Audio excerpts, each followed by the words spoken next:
Welcome back, this is video two. त्यही हो 3 मिनटको भइसक्यो थियो, कति लामो भिडियो गराउने।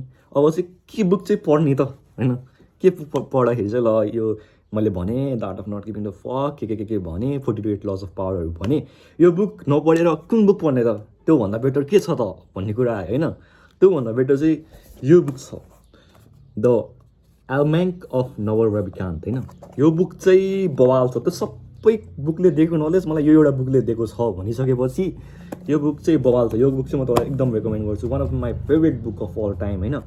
अनि त्यसपछि यो बुकमा चाहिँ यो नवल रविकान्त भनेको चाहिँ इन्डियन हो, इन्डियन मान्छे हो। त्यो चाहिँ युएसमा गएर तपाईँको कुन कन्ट्री गयो भने बिर्से, युएस नै होला सायद, गएर चाहिँ बवाल त क्रिप्टोमा इन्भेस्ट गरेर होइन के गरेर बवाल मान्छे भएको छ। अनि त्यसले ट्विटरको थ्रेडहरूलाई चाहिँ एक्सप्लेन गरेको छ कि त्यसले ट्विटरको थ्रेडहरू हाल्छ, ट्विटरमा यो बवाल एक्टिभ मान्छे हो नवल रविकान्त पनि हो, त्यसको बारेमा चाहिँ यो बुक छ। मैले यस्तो भन्न चाहिने धेरै कुरा, यो बुक पढ्नु है, बवाल बुक छ है, रेकमेन्ड गरेँ मैले तपाईँलाई होइन। त्यसपछि अर्को बुक भनेको त द अल्केमिस्ट है। अल्केमिस्ट पनि बवाल छ।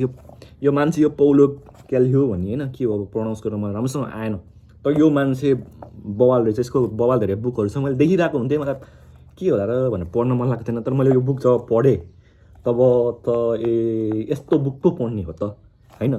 कहाँ मैले के एटमिक ह्याबिट्स पढेर बसिरहेको छु होइन, जुन नलेज त्यसले दिइरहेको छ त्यही नलेज यिनीहरूले पनि दिइरहेको छ, तर अलिक मजा तरिकाले दिइरहेको छ कि। त्यही भएर मैले यो बुक चाहिँ तपाईँहरूलाई पढ्न भनेर रेकमेन्ड गर्न चाहेँ, यो बुक भन्न चाहेँ होइन।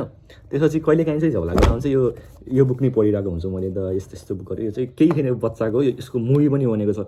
यो चाहिँ diary of a Wimpy kid. यो बुक नपढिकन तपाईँले मुभी नै हेरे पनि फरक पर्दैन होइन। यसको 3-4वटा कतिवटा सिक्वेल छ मुभीको, त्यो हेर्दा नि भयो। यो बुक पनि पढ्न लास्ट रमाइलो छ। यस्तो बच्चाको आफू बच्चामा भएको जस्तो चाहिँ महसुस गराइन्छ कि है, त्यही भन्न लाग्यो है मैले। र यो नि 2 मिनटको भिडियो भइसक्यो।